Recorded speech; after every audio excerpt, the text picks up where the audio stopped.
मानव समाचार, मानवता के हक में। इतना मत झूठ बोलो, अल्लाह ताला क्या मुंह दिखाना है। इतना मत झूठ बोलो, झूठ बोलना ईमान वाले को सेब नहीं देता। झूठ इंसान मोमिन सब कुछ हो सकता है, झूठा नहीं हो सकता। मोमिन सब कुछ हो सकता है, झूठा नहीं हो सकता। इस शहर को जान लेना, हम तो भक्तों को फिल्म दिख रही है और हमारे शहर को नहीं दिख रही है। कौन सा पैसा आया 100 करोड़ रुपया, और वो पैसा कहाँ जाए? जनवरी को डब्ल्यू ऑयल मिल में पूरी तफसील से बात वहाँ पर जलसे में वीडियो में बताई जाएगी वहाँ पर कि कैसे इनकी साठ गांठ चल रही है, कैसा करप्शन के ये लोग कर रहे हैं। तो उसकी वीडियो में बोला मेरे को दिख रही बोला देख इसको दिख रही ना, तेरे को भी देखेगी। फिर लड़का बोलता बोले 7 करोड़ दिख रहा था मुफ्ती साहब। वो उधर से बोला हाँ मुझसे मेरे को भी 100 नहीं दिख रहा। आवाज उठाओ और बोलो कि ये 5 साल चला गया और 9 करोड़ की इधर दिख रही फिल्म वही डब्बे में, और इधर एक तरफ दिख रही 7 करोड़ की फिल्म। जाहिर सी बात है यही फिल्म दिखाई जा रही है। वो चिल्ला रहे पूरे शहर के अंदर 100 से ज्यादा बोर्ड लगाए, बोले 100 करोड़ रुपये फंड लाया मैं। भिंडी के खेत में गुलाब उग गया, राजा के घर मोती का काल नहीं है, बोले पैसे ही पैसा है। और डायरेक्ट बोले 100 करोड़ मिल गया है। अब हर जो सड़क है वो कांच की जैसी बन जाएंगी, उनका लड़के का फोटो और उनका फोटो जगह जगह। सैकड़ों बोर्ड, मुस्लिम कितना बोर्ड लगा था। 100 करोड़ का बजट लिया है, जैसे गंगा नहा लिए। वो बोर्ड लगे साल भर से ऊपर हो गया, कोई काम जमीन पर नजर नहीं आ रहा है। और वो बोल रहे फिल्म दिख रही डब्बे में। अरे भाई 100 करोड़ हो गया डब्बे में। हाँ हम मान लेते, चलो मैं बोलता यार अली ऐसा मान लेता मैं कि चलो तुमने लाए तो 93 करोड़ रुपया कितना लेके बेचे दादा विषय को, ये बता दो। चलो या तो तुमने 93 करोड़ बेच डाले दादा उसे को, नदिया के उस पार 93 करोड़ का फल तुमने बेच डाले। 7 करोड़ रुपया खाली मुंह जुटाने के वास्ते हमारे वास्ते रखे, या तो फिर तुमने लाए ही नहीं थे। दोनों में से तो एक बात सही है, कोई और लाया था जिसने हड्डी फेंक दी है तुम्हारे सामने 7 करोड़ रुपए की। फिर हम ये मानेंगे कि तुम्हारा कोई रूल नहीं था उसके अंदर। तुम दूसरे की शादी में जाके बाप बेटे डांस कर रहे थे, देखते थे। लेकिन जब से हम लोगों ने जिसे कायदो सालार कहा, जिसे मुजाहिद कहा, आज वो अपाहिज बनकर हमारे सामने घूम रहा है। तो हम जिसे मुजाहिद समझते थे वो अपाहिज बन चुका हुआ है। आप देखिए, चाहे हमारे शहर की रीढ़ की हड्डी कही जाने वाली हमारी सनत, पावरलूम सनत का हाल आप देखिए। ये जिसे हमने सरदारी करने के लिए असेंबली हॉल में भेजा था, उस आमदार को हमने 1,17,000 वोट देकर वहां पर फिरका परस्तों की आंखों में आंखें डाल के बात करने की बात किए थे। लेकिन साहब वहां तो वजीर आला सिद्धे के जूते संभाल रहे।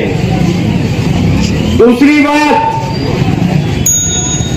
आप लोगों को ये जानकर बड़ी हैरत होगी कि हमारे शहर में जो जालिम बिजली कंपनी आई है, तो ये लाने का सबसे बड़ा कारण मालेगांव शहर का आमदार है। इसलिए हमेशा से इसकी पॉलिसी ये रहती थी कि आधा थारो आधा मारो, आधे पे हिस्सा इनका रहता है। और इन्होंने आधे हिस्से के चक्कर में हमारे होटल के मंत्री को हमारे शहर के करोड़ों रुपये बेच डाले। तो आज हमारे शहर में अलग अलग तौर पर फिरका परस्त आते हैं और उनकी मर्जी के मुताबिक हमारे शहर में जब जी चाहा कुछ भी इल्जामात लगा के जाते हैं। पिछले दिनों में हमारे शहर के हमारे मरूम लीडर जनाब शेख रशीद साहब ने एक आंदोलन किया था, आप बेहतर जानते हैं। हमारे शहर के बेबाक रहनुमा बाबू मसलूनो जनाब आसिफ शेख रशीद साहब ने भी एक आंदोलन किया था, और यूट्यूब पर वो 1.5 फीट का एक नीलेश राणे मालेगांव में आता है और हमारे शहर की सबसे कदीम बस्ती को उखाड़ने की बात करता है। उसके खिलाफ भी हमारे शहर का आमदार मुंह में गुगली लेकर बैठा हुआ था। आज में मैदान में से निकलना पड़ा कि मालेगांव शहर की आवाम ने जो नुमाइंदा चुन के दिए थे, वो नुमाइंदा लिबास धर्म और अल्लाह अकबर और नारायण तकबीर अल्लाह अकबर के नारे सुन के आया था। और हमें शर्म महसूस हो रही है कि वो इस तरीके के नारे और इस्लामी लिबास के ऊपर छूट गया था और मुसलमानों का हमदर्द मसीहा बनाकर हमें अपने आप को पेश किया था। लेकिन अफसोस की बात है कि सबसे पहले सरकार गिराने में ये मुफ्ती इस्माइल साहब जो काश्मी है, ये जो जाहिर का मौजूदा एमएलए है, ये नाकारा एमएलए, ये वहां जाके बैठा था ज्यादा गुस्से की गोदी में। उन्होंने मालेगांव शहर में चौतरा शुरू किया। वो ऐसे शख्स के हाथ मजबूत कर रहे हैं जो मालेगांव शहर को सुरक्षित हाथ में झोंकना चाहता है, फसाद कराना चाहता है, दंगे कराना चाहता है। ऐसे शख्स की बाहों में जाके बैठे और अपने मालेगांव शहर में हमारा ही तना अकेला एक लीडर ऐसा है, अली जनाब शेख हसीब साहब, हमारे मरूम शेख हसीब साहब और हमारे खालिद अली साहब जो इनसे लड़ रहे मुकाबला कर रहे। वरना मालेगांव शहर में अगर शेख हसीब जैसा शेर नहीं होता जो यात्रा के बारे में सबसे पहले वो जुड़े। कब से मालेगांव शहर में ये जो यहाँ का मंत्री है और हमारा जो मौलाना है, इनकी साजिश है। जब फसाद कराएंगे ना तो मुफ्ती साहब इधर से मुसलमानों के अंदर भी जीत जाएंगे, इनका मौसम है। और अंदर ज्यादा उससे कट्टरबंदी भी जुड़ जाएगा। ये लोगों को हमें इन लोगों पर होशियार होना है और इन्हें आने वाले वक्त में हमें सबक सिखाना है। शहर के हालात खराब कर रहे हैं लोग। हमारी पार्टी काम करती है, काम की बात से करती है।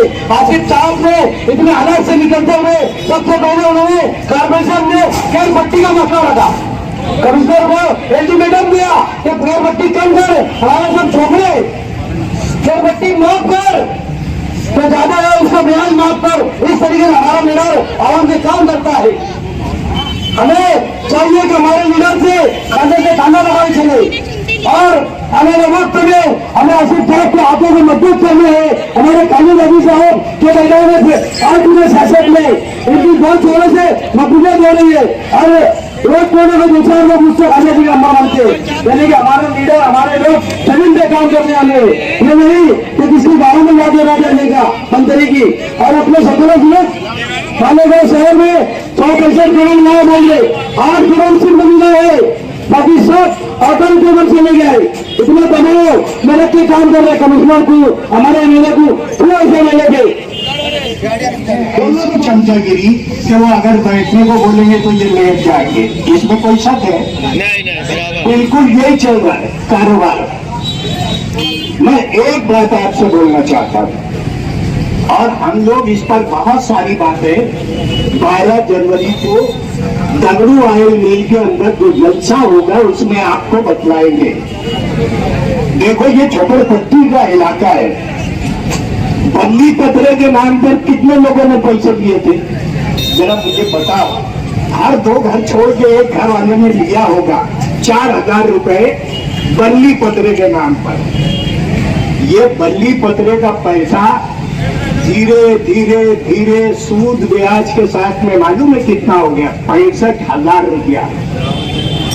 और ये लोग बोलते थे कि ये माफ नहीं होगा, ये माफ नहीं होगा। नजमुद्दीन खजूर वाले बने मेयर, नहीं कर पाए।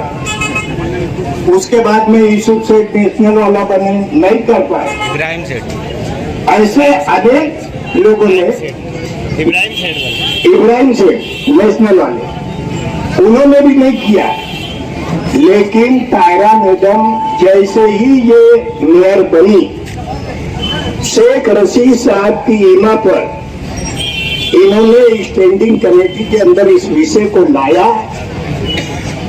स्टैंडिंग के अंदर पास होने के बाद इसको जनरल बोर्ड में लाया गया और हमारी पार्टी का एक नुमाइंदा जो उसका सदर था, क्या नाम है उसका, अपना जफर अहमदुल्ला, उसने इसको पास किया और पास करने के बाद 6000 रुपया भरो और ये मामला खत्म हो गया। और अल्लाह के फजल करम से गांव के लोगों ने, झोपड़पट्टी में रहने वाले लोगों ने, जो कर्जदार थे, उन्होंने ये पैसा वहां पे 6000 रुपया भर दिया और ये मामला खत्म हुआ। मुझे पता था ऐसा एक कोई काम आखिरत का ये नहीं कर पाए। ऐसी अनेक बातें जो है वो हम 12 जनवरी के जलसे में करेंगे।